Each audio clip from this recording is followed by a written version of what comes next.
बिस्मिल्लाहिर्रहमानिर्रहीम, अस्सलाम वालेकुम। आज की वीडियो में हम बात करेंगे कैसे फितने की, जिससे नबी करीम सल्लल्लाहु अलैहि वसल्लम ने अपनी हर नबी को अपनी उम्मत को डराया, और वो है दज्जाल का फितना। आखिर दज्जाल कौन है, वो कहाँ से निकलेगा और इसका अंजाम क्या होगा।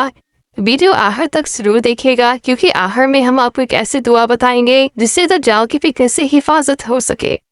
नबी सल्लल्लाहु अलैहि वसल्लम ने फरमाया, दज्जाल मशरिक की तरफ से ज़ाहिर होगा, शाम और इराक के दरमियान एक रास्ते से। दज्जाल के ज़हूर से पहले ज़मीन पर 3 साल कहर पड़ेगा। पहले साल बारिश शादी होगी, दूसरे साल और कम, और तीसरे साल तकरीबन ख़त्म। लोग भूख, परेशानी और फितने में मुब्तला होंगे। तभी एक शख्स ज़ाहिर होगा जो खुद को रब कहेगा।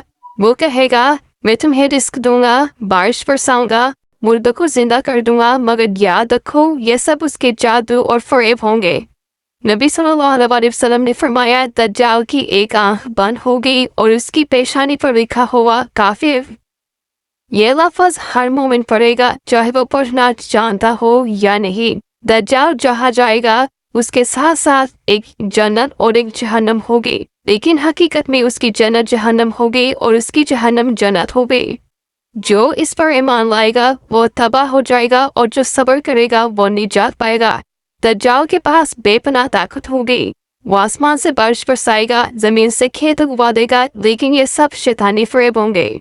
वो दुनिया के हर कोने में जाएगा सिवाय मक्का और मदीना में। वो मदीना और मक्का में दाखिल नहीं हो सकेगा, क्योंकि वहाँ फरिश्ते मदीना के दरवाजों पर पहरा देंगे। दज्जाल वहाँ दाखिल नहीं हो सकेगा। दज्जाल का फितना सबसे बड़ा फितना होगा। इससे बचने का सबसे बेहतरीन तरीका ईमान मजबूत रखना, दुरूद शरीफ पढ़ना और सूरह कहफ की पहली 10 आयत याद रखना। आयत याद कर लेगा, शुरू वाली वो दज्जाल की फितने से महफूज रहेगा। आयत दुआ पढ़ते हैं, अल्लाहुम्मा इन्नी अऊज़ु बिका मिन फितनतिल मसीह दज्जाल। अल्लाह, हम तेरी पनाह मांगता हूँ, मैं तेरी पनाह मांगता हूँ मसीह दज्जाल की फितने से, आमीन। अगर आपको ये वीडियो पसंद आई हो तो चैनल को सब्सक्राइब कर दीजिएगा, दुरूद शरीफ पढ़कर आमीन लिखना मत भूलेगा, और हमारे चैनल को ज़्यादा से ज़्यादा शेयर करेगा। सब्सक्राइब करना मत भूलेगा लाइट ऑफ इस्लाम को, ताकि हम आपको ऐसी ही नई अच्छी और प्यारी वीडियो आपके साथ शेयर करें। अल्लाह हाफिज़।